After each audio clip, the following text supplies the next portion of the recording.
Hello everyone, welcome to a online solution. आज जो मैं आपके लिए सवाल लाया हूँ बहुत ही इंपोर्टेंट, आपको 2 नंबर तो दिला के ही रखेगा। विर्त से 1 नंबर वाला प्रश्न और 2 नंबर वाला प्रश्न, खास करके 1 नंबर वाला प्रश्न में ज्यादा करके आता है, या तो 2 नंबर में भी आ सकता है। ठीक है, ये विर्त से रिलेटेड है और बहुत ही आसान सवाल है। आपको बस सिर्फ समझने की जरूरत है, थोड़ा सा दिमाग लगाने की जरूरत है।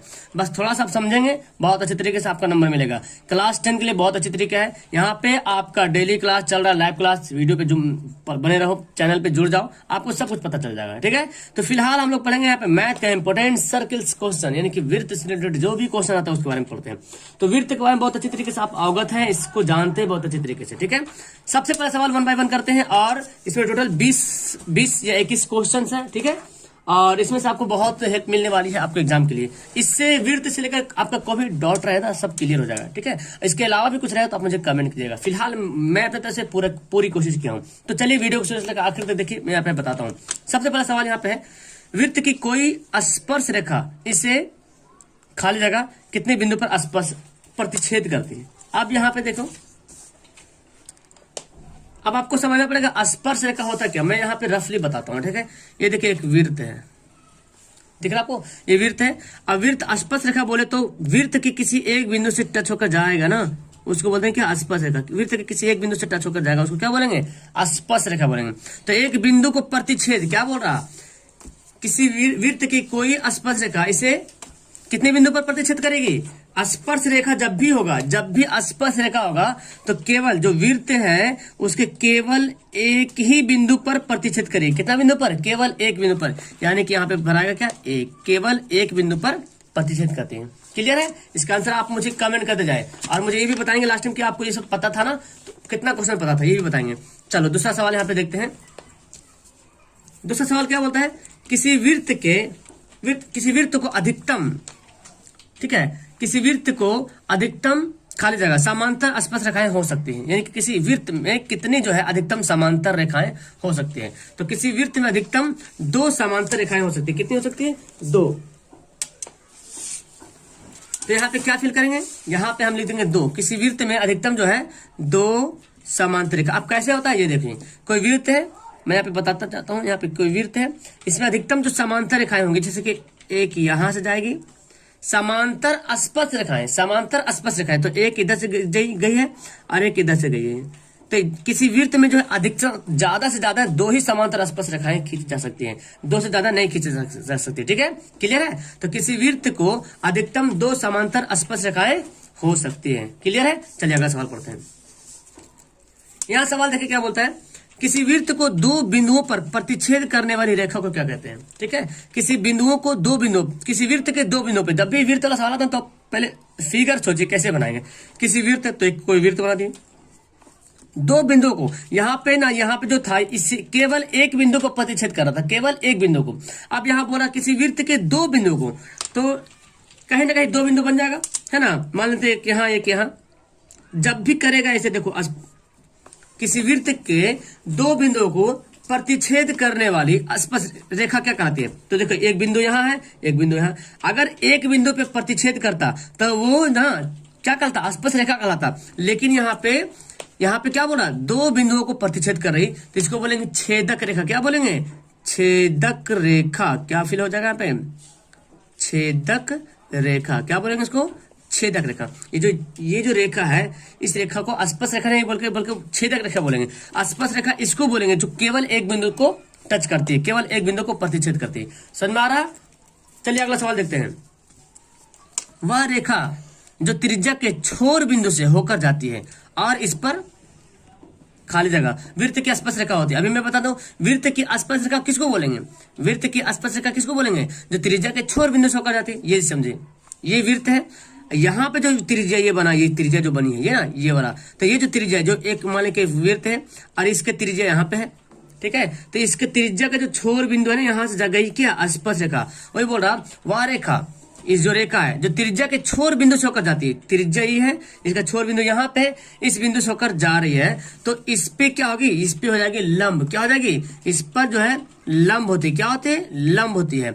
और वृत्त की स्पर्श रेखाएं होती है, और यही जो इस रेखा को क्या बोलते हैं, स्पर्श रेखा भी कहते हैं। क्लियर है, समझ में आ रहा है। इसी तरह आपका सवाल भी देखने को मिलता है कि जैसे एक वृत्त है, किसी बाहरी बिंदु से स्पर्श रेखा खींची जाती है, तो आपको निकालने के लिए बोलता है ना, यहाँ पे एक, यहाँ पे देखो इस तरह से रहता है, और यहाँ पे क्या रहता है, लंब, क्योंकि ये स्पर्श रेखा त्रिज्या पे क्या होती है, लंब होती है। यहाँ से पता क्या चल रहा कि स्पर्श रेखा जब भी रहेगा तो त्रिज्या पे लंब रहेगा, समकोण रहेगा, 90 डिग्री का कोण बनाएगा, यहाँ पे बनाता है कोण। ठीक है, चलिए अगला सवाल पढ़ते हैं।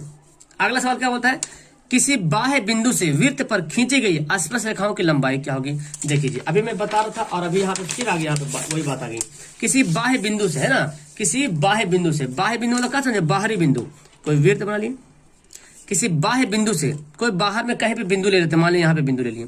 अब इस पर जो स्पर्श रेखाएं खींचेगी, इस बिंदु से जो स्पर्श रेखाएं खींची जाएगी, ठीक है, इस बिंदु से जो स्पर्श रेखाएं खींची गई है, इनकी लंबाई क्या होगी, इसकी लंबाई जो होगी, मान लीजिए कि यहाँ बिंदु एक, यहाँ बिंदु पे टच कर रही है, ये मान लो कि हमारा ओ जो है ये वृत्त है। ठीक है, तो किसी बाह्य बिंदु से खींची गई स्पर्श रेखाओं की लंबाई क्या होगी, कि समान होगी, क्या होगी, आपस में समान होती है। तो हम क्या लिखेंगे यहाँ पे, समान या बराबर होती है, यहाँ पे लिख सकते हैं, क्या लिख सकते हैं, बराबर होती है। क्लियर है। और आपको सवाल भी आता है कि इस तरह देता है और बोलता है कि यदि एपी का लंबाई 8 सेंटीमीटर तो बीपी निकाले, तो आप बना लीजिएगा, जब ये 8 है तो ये भी 8 है, क्यों, क्योंकि बाहरी बिंदु से वृत्त पर खींची गई स्पर्श रेखाओं की लंबाई समान होती है, और बाहरी बिंदु से केवल 2 ही स्पर्श रेखाएं खींची जा सकती है। देख रहे हैं यहाँ पे 3 नहीं खींचा गया, 2 ही खींचा गया। आगे सवाल भी मिलने वाला है, 1 नंबर फायदा हो जाएगा आपका। चलिए अगला सवाल पढ़ते हैं।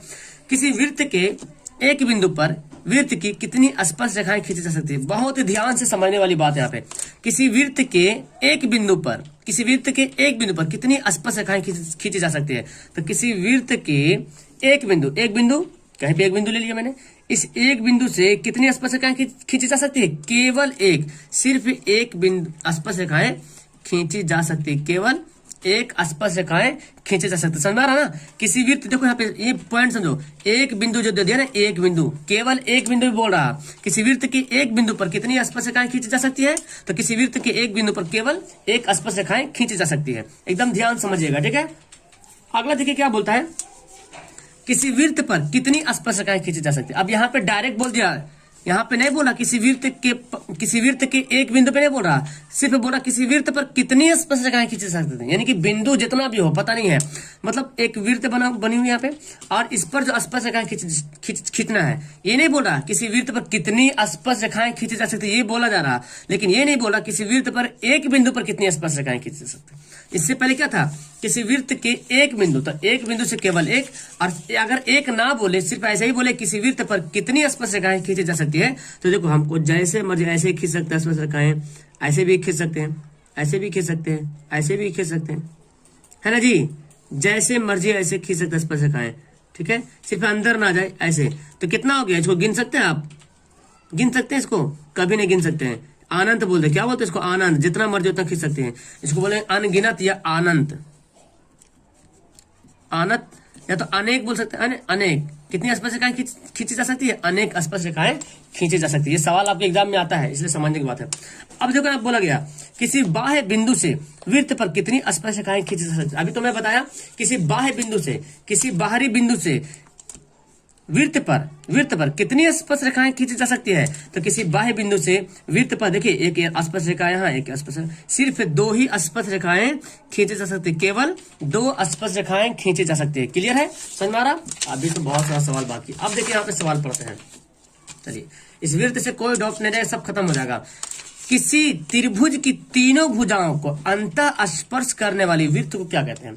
अब हमको कोई त्रिभुज बनाना पड़ेगा आपके लिए। चलिए कोई त्रिभुज बनाते हैं। किसी त्रिभुज के तीनों भुजाओं को क्या बोलता है, किसी त्रिभुज की तीनों भुजाओं को अंतः स्पर्श, मतलब अंदर से स्पर्श कर रहा, और उस वृत्त को क्या कहते हैं। यानी कि एक त्रिभुज के अंदर जो एक ऐसा वृत्त बन गया है जो तीनों भुजाओं को क्या कर रहा, देखो टेढ़ा वगैरह बन रहा होगा, तो मान लेना कि ये वृत्त है। ठीक है, आप तो हमसे अच्छा बनाएंगे। ये वृत्त बन गया, देखो। तो इस वृत्त का नाम क्या है, इस वृत्त का नाम क्या है, आप कमेंट करेंगे इस वृत्त का नाम क्या है। इस वृत्त का नाम अंतः वृत्त। क्या नाम है, अंतः वृत्त। तो इसमें ज्यादा रटने की जरूरत नहीं, क्योंकि अंदर से स्पर्श करा तो क्या बोलेंगे, अंतःवृत्त। क्या बोलेंगे, अंतःवृत्त बोलेंगे। ठीक है, चलिए अगला बोले यहाँ पे, किसी त्रिभुज के तीनों शीर्षों को बाह्य स्पर्श करने वाली वृत्त को क्या कहते हैं। अब यहाँ पे सवाल उल्टा यहाँ पे दिया है। चलिए ये मैं लेता हूं, किसी त्रिभुज के तीनों शीर्षों को बाह्य स्पर्श करने, बाहर तीनों शीर्ष देख रहे हैं ना, यहाँ तीनों शीर्ष देख रहे हैं, इसको बाहर से स्पर्श करने वाले। तो ऐसे तो नहीं बन पाएगा, मैं पहले वृत्त बना लेता हूँ। और यहाँ इसके अंदर बनाते हैं त्रिभुज। देखिए अब समझ में आ रहा, किसी त्रिभुज हो गया। अब किसी त्रिभुज के शीर्ष पे देखो, यहाँ स्पर्श कर रहा है, यहाँ भी स्पर्श कर रहा है, यहाँ भी स्पर्श कर रहा। तो इस वृत्त को क्या बोलेंगे?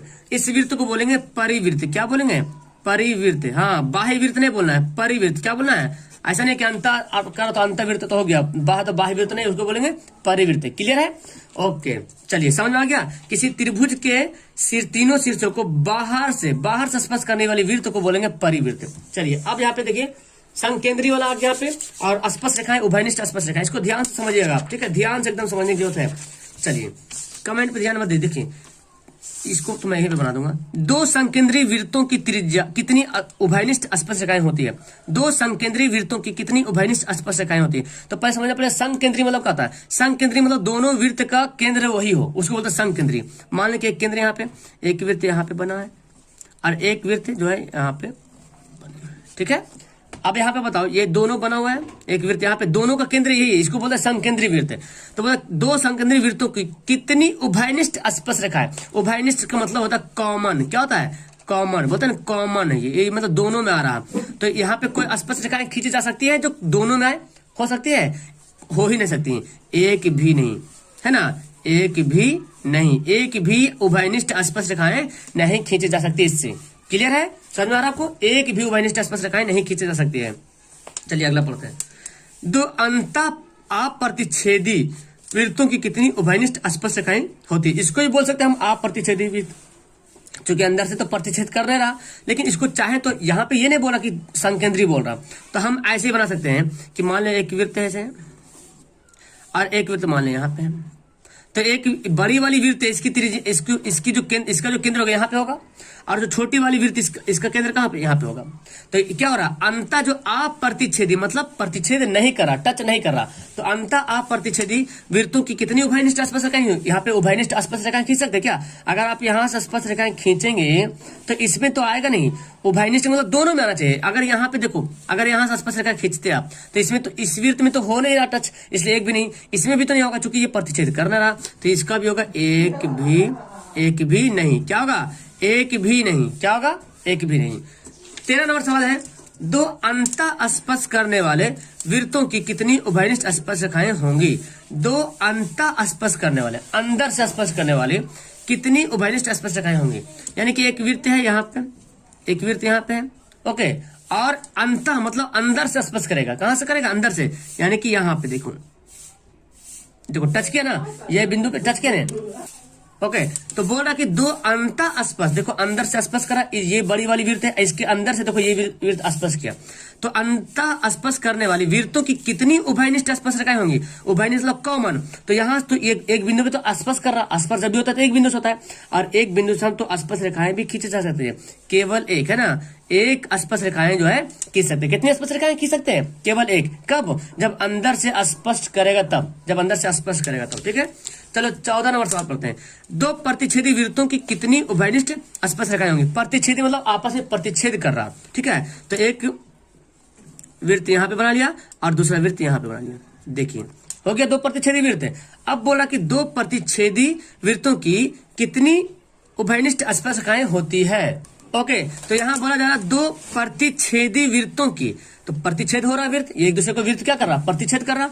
देख रहे हैं, एक यहाँ पे काट रहा है, एक यहाँ पे काट रहा, दो बिंदु पे काट रहा है, तो दो प्रतिच्छेदी वृत्तों की, ओके, तो बोला क्या जा रहा? दो प्रतिच्छेदी वृत्तों की कितनी उभयनिष्ठ स्पर्श रेखाएं होंगी? तो यहाँ पे एक देखो, एक स्पर्श रेखा हम यहाँ से खींच सकते हैं, देखो उभयनिष्ठ मतलब दोनों में मैच करा, दोनों में आ रहा स्पर्श रेखा, एक स्पर्श रेखा हम यहाँ भी खींच सकते हैं, हुआ ना? तो दो यहाँ पे सिर्फ दो स्पर्श रेखाएं खींची जा सकती है, कितनी? दो। चलिए अगला सवाल पढ़ते हैं। दो बाह्य स्पर्श करने वाली वृत्तों की कितनी उभयनिष्ठ स्पर्श रेखाएं होंगी? बाह्य मतलब बाहर से, तो एक वृत्त मान लेते कि यहाँ पे है, ठीक है, और एक वृत्त मान लेते यहाँ पे है। देखो बाहर से क्या कर रहा? स्पर्श कर रहा है ना। दो जो है बाह्य स्पर्श करने वाली, बाहर से देखो, बाहर से स्पर्श कर रहा, तो दो बाह्य स्पर्श करने वाली वृत्तों की कितनी उभयनिष्ठ स्पर्श रेखाएं होंगी? तो एक स्पर्श रेखाएं इधर से चली जाएंगी, जो कि दोनों मैच कर रहा, ठीक है। एक स्पर्श रेखाएं इधर से चली जाएंगी, एक स्पर्श रेखाएं इधर से चली जाएंगी, तो कितनी स्पर्श रेखाएं होंगी? एक, 2 3, कितनी हो गई 3, 3 स्पर्श रेखाएं खींची जा सकती है। ठीक है, चलिए अगला सवाल पढ़ते हैं 16 नंबर सवाल। 16 नंबर सवाल यहाँ पे बोला जा रहा कि दो बाह्य अप्रतिच्छेदी वृत्तों की कितनी स्पर्श रेखाएं होंगी। समझने की बात है यहाँ पे, बाह्य मतलब बाहरी, अप्रतिच्छेदी मतलब जो प्रतिच्छेद नहीं करता है। तो एक वृत्त देखो यहाँ पे बना लेते हैं और एक वृत्त यहाँ बना लेते हैं, स्पर्श नहीं कर रहा है ना, प्रतिच्छेद भी नहीं कर रहा।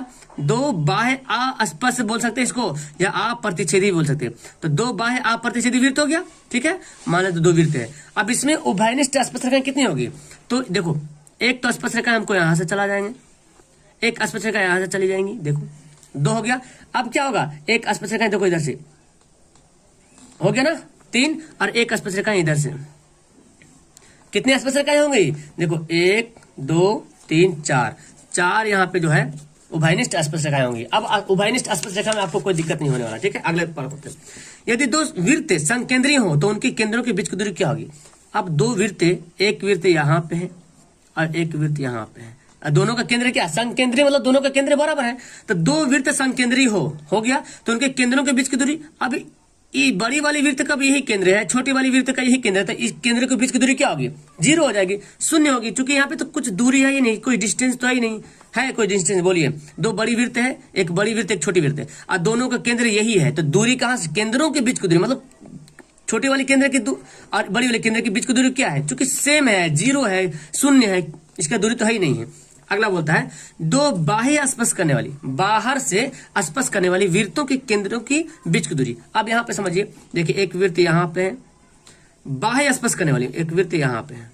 ठीक है, अब स्पर्श कर रहा बाहर, 2 बाह्य स्पर्श करने वाली वृत्तों के केंद्रों के बीच की दूरी। तो एक वृत्त का केंद्र यहाँ पे है, एक वृत्त का केंद्र यहाँ पे है। ठीक है, अब इसके बीच की दूरी क्या होगी, तो इस वृत्त की त्रिज्या और इस वृत्त की त्रिज्या इन होगी ना, दोनों वृत्तों की त्रिज्याओं का योग होगा। क्या होगा, दोनों वृत्तों की त्रिज्याओं का योग, दोनों वृत्तों की त्रिज्याओं का योग। क्या लिखेंगे, दोनों वृत्तों की त्रिज्याओं का योग, जोड़, दोनों वृत्तों की त्रिज्या को जोड़ दीजिएगा तो ये केंद्र और ये केंद्र दोनों की दूरी निकल जाएगा, 2 वृत्त के दूरी केंद्रों की दूरी निकल जाएगा। अगला बोलता है कि 2 अंतः स्पर्श करने वाली वृत्तों के केंद्रों के बीच की दूरी, अंदर से जो स्पर्श कर रहा, जो अंतः स्पर्श करने वाली, तो एक वृत्त मान लेते यहाँ पे है और इसी के अंदर जो है स्पर्श कर लीजिए, हो गया। अब इन्हें बोल रहा है संकेंद्रीय, ये बड़ी वाली वृत्त का केंद्र यहाँ पे है और छोटी वाली जो वृत्त है इसका केंद्र मान लेते यहाँ पे है। अब क्या होगा, ये छोटी वाली वृत्त का केंद्र यहाँ पे है, बड़ी वाली वृत्त का केंद्र यहाँ पे है, तो इन दोनों केंद्रों के बीच की दूरी क्या होगा। तो आप बोलेंगे सर बड़ी वाली वृत्त में से छोटी वाली वृत्त घटा दीजिए। बड़ी वाली वृत्त की त्रिज्या में देखो यहाँ से यहाँ तक बड़ी वाली वृत्त की त्रिज्या आएगी, यहाँ से यहाँ तक आएगी। ठीक है, और छोटी वाली वृत्त की त्रिज्या यहीं पे आएगी। तो बड़ी वाली वृत्त की त्रिज्या में छोटी वाली वृत्त की त्रिज्या घटा देंगे तो ये दोनों बचेगा, ये दोनों, चूंकि ये तो निकालना हमको, ये तो निकालना हमको, क्या निकालना है, दोनों वृत्त की केंद्र के बीच की दूरी। तो लिखेंगे क्या, दोनों वृत्तों की त्रिज्याओं का अंतर, क्या लिखेंगे, अंतर। क्या कर देना, दोनों को माइनस कर देना। और ये दोनों बहुत इंपॉर्टेंट सवाल है कि वृत्तों के केंद्रों पर बना कोण कितना डिग्री होता है। वृत्त के केंद्र पर बना कोण कितना होता है, तो वृत्त के केंद्र पर बना कोण होता है 360 डिग्री। कितना डिग्री होता है, 360 डिग्री। इसको याद कर लीजिए, बहुत बड़ा सवाल आता है। वृत्त के केंद्र पर बना कोण 360 डिग्री होता है। और एक आता है अर्धवृत्त पर बना कोण कितना डिग्री है, अर्धवृत्त पर। तो जैसे अर्धवृत्त बोले तो अर्धवृत्त पर बना कोण जो है 90 डिग्री। क्या होगा, अर्धवृत्त पर बना कोण 90 डिग्री होता है, 90 डिग्री होगा। ठीक है, तो यहाँ पे 21 क्वेश्चन रहा। मेरे ख्याल से आपको अब वृत्त से किसी तरीके को कोई प्रॉब्लम नहीं रहेगा। बहुत अच्छे तरीके में समझा दिया, इसको आप कॉपी पे नोट कर लेना। ठीक है, वीडियो अच्छी लगी तो लाइक करना, अपने दोस्तों को शेयर करना। Okay, that's all. आपको इसी तरह के और कौन सा सब्जेक्ट में क्वेश्चन चाहिए मुझे कमेंट करके जरूर बताएं। Okay, bye, that's all, thank you everyone.